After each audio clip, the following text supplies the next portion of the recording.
کہ جب نبی علیہ الصلوۃ والسلام کے ساتھ ایسی محبت ہے تو پھر اس کی ایک علامت یہ بھی ہے کہ کثرت الصلاۃ والسلام علیہ، نبی علیہ الصلوۃ والسلام کے اوپر کثرت سے صلاۃ و سلام پڑھنا، درود شریف پڑھنا۔ چنانچہ قرآن مجید میں اللہ تعالیٰ ارشاد فرماتے ہیں ان اللہ و ملائکتہ یصلون علی النبی یا ایھا الذین آمنوا صلوا علیہ وسلموا تسلیما۔ تو ہم بھی کثرت سے درود شریف پڑھیں، اللہم صل علی سیدنا محمد وعلی آل سیدنا محمد وبارک وسلم۔ سید القراء ابن کعب رضی اللہ عنہ نبی علیہ السلام کی خدمت میں حاضر ہوئے، اے اللہ کے حبیب صلی اللہ علیہ وسلم، میں آپ پر تیسرا حصہ اپنے وقت کا درود شریف پڑھنے میں لگا دوں؟ نبی علیہ السلام نے فرمایا تو زیادہ کرے گا تو تجھے زیادہ فائدہ ہوگا۔ اے اللہ کے حبیب صلی اللہ علیہ وسلم، میں 2/3 حصہ درود شریف پڑھا کروں؟ نبی علیہ السلام نے فرمایا زیادہ پڑھے گا تو زیادہ نفع ہوگا۔ انہوں نے کہا اے اللہ کے حبیب صلی اللہ علیہ وسلم، پھر تو میں پورا وقت ہی آپ پر درود شریف پڑھوں گا۔ قال، نبی علیہ السلام نے اس کے جواب میں فرمایا کہ اذن یغفر ذنبک وتکفی ہمک، اگر تو ہر وقت مجھ پر درود شریف پڑھے گا اللہ پھر تیرے سب گناہوں کو معاف کر دیں گے اور تیرے تمام غموں کو اللہ ختم فرما دیں گے۔ عمر بن خطاب رضی اللہ عنہ فرماتے تھے الدعاء والصلاۃ معلق بین السماء والارض، دعا اور نماز آسمان اور زمین کے درمیان معلق رہتی ہیں، فلا يصعد الى اللہ منہ شیء حتی یصلی علی النبی صلی اللہ علیہ وسلم، یہ اس وقت تک اوپر قبولیت کے لیے نہیں جا پاتی جب تک کہ ان میں نبی علیہ السلام پر درود شریف نہ پڑھا گیا۔ اسی لیے ہر دعا سے پہلے بھی درود شریف پڑھنا چاہیے، بعد میں بھی پڑھنا چاہیے۔ نبی علیہ الصلوۃ والسلام نے ارشاد فرمایا الدعاء بین الصلاتین لا یرد، کہ 2 درود شریف کے درمیان جو دعا مانگی جاتی ہے اس دعا کو رد نہیں کیا جاتا۔ ایک حدیث مبارکہ میں نبی علیہ السلام نے فرمایا من صلی علی فی کتاب لم تزل الملائکۃ تستغفر له ما دام اسمی فی ذلک الکتاب، اگر کوئی بندہ لکھ رہا ہو اور لکھتے ہوئے نبی علیہ الصلوۃ والسلام کا نام نامی اس میں گرامی آ جائے اور وہ نام نامی اس میں گرامی کے ساتھ صلی اللہ علیہ وسلم لکھے، تو نبی علیہ السلام نے فرمایا جب تک اس کتاب میں میرے نام کے ساتھ یہ درود شریف لکھا رہے گا اس وقت تک ایک فرشتہ اس کے لیے استغفار کرتا رہے گا۔ اللہ اکبر کبیرہ۔ ابن مسعود رضی اللہ عنہ فرماتے ہیں کہ نبی علیہ السلام نے فرمایا اول الناس بی یوم القیامہ اکثرہم علی صلاۃ، کہ جو بندہ مجھ پر سب سے زیادہ درود شریف پڑھتا ہوگا وہ پھر قیامت کے دن میرے سب سے زیادہ قریب بھی وہی بندہ ہوگا۔ ابو بکر صدیق رضی اللہ عنہ نے ایک عجیب بات فرمائی، فرماتے تھے کہ الصلاۃ علی النبی امحق للذنوب من الماء البارد للنار، کہ جس طرح ٹھنڈا پانی آگ کو جلدی بجھا دیتا ہے، درود شریف کا پڑھنا انسان کے گناہوں کو اس سے بھی جلدی بجھا دیتا۔ تو درود شریف پڑھنے سے انسان کے گناہ مٹا دیے جاتے ہیں۔ ابو ہریرہ رضی اللہ عنہ فرماتے ہیں کہ نبی علیہ السلام نے فرمایا من نسی الصلاۃ علی نسی طریق الجنہ، جو مجھ پر درود شریف پڑھنا بھول گیا وہ جنت کا راستہ ہی بھول گیا۔ علی رضی اللہ عنہ نے ایک خوبصورت بات کہی، فرماتے تھے واللہ، اللہ کی قسم، اب دیکھیے اللہ کی قسم کھا کے بات کر رہے ہیں، واللہ لولا ما ذکر اللہ ورسولہ فی فضل التسبیح والتکبیر والتحلیل والتحمید لجعلت کل انفاسی صلاۃ علی رسول اللہ صلی اللہ علیہ وسلم، اگر اللہ اور اس کے رسول صلی اللہ علیہ وسلم نے تسبیح، تحمید، تکبیر کے فضائل بیان نہ فرمائے ہوتے تو میں اپنی زندگی کے ہر سانس کو درود شریف پڑھنے میں ہی خرچ کر دیتا۔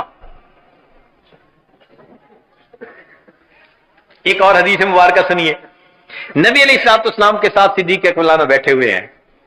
ایک نوجوان آیا, نبی علیہ السلام نے اسے اپنے اور صدیق اکبر کے درمیان بٹھا دیا.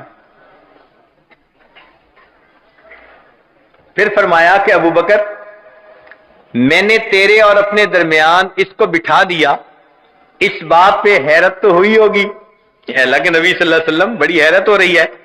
فرمایا ان ھذا الفتى یصلی علی صلاۃ ما یصلیھا علی احد من امتی, میرا یہ نوجوان امتی پر ایسا درود شریف پڑھتا ہے کہ جو درود شریف میری امت میں سے کوئی دوسرا مجھ پر نہیں پڑھتا, اس کی وجہ سے میں نے اس کو اپنے قریب بٹھایا.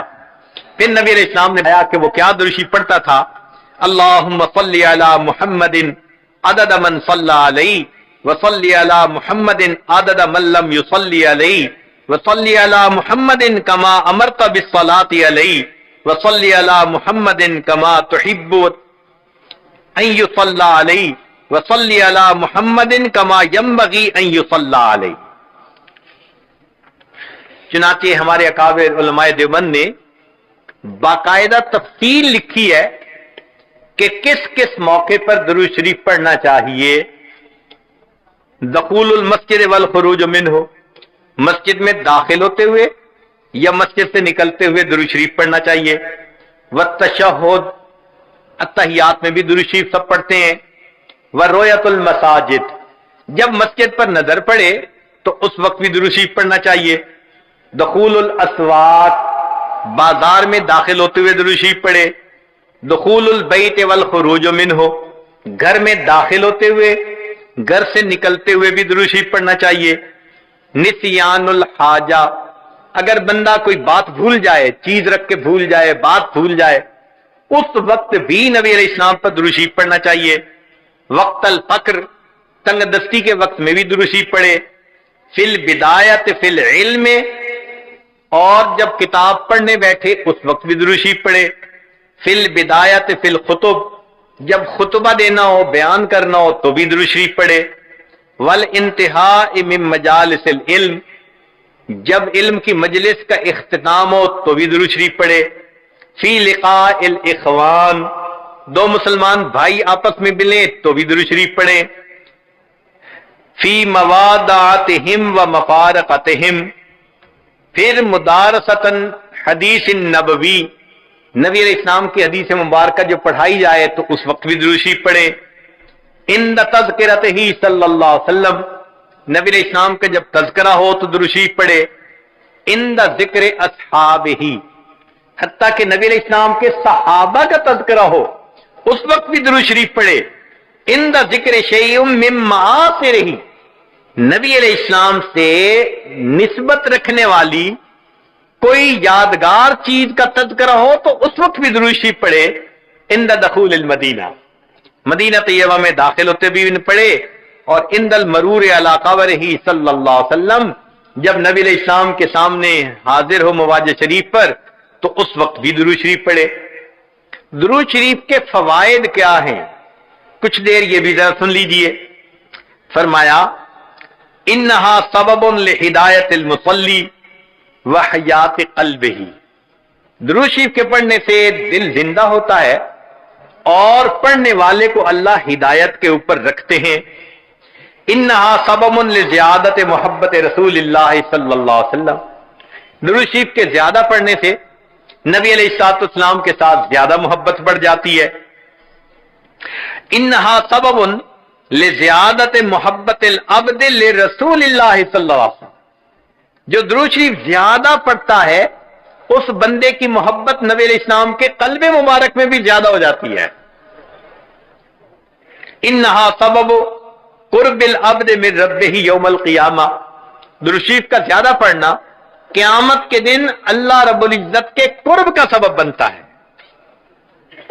انہا اداء لشیء من حقہ صلی اللہ علیہ وسلم, نبی علیہ الصلوۃ والسلام کے جو احسانات ہیں درود شریف کا زیادہ پڑھنا گویا ان احسانات کا بدلہ چکانے والی بات ہے.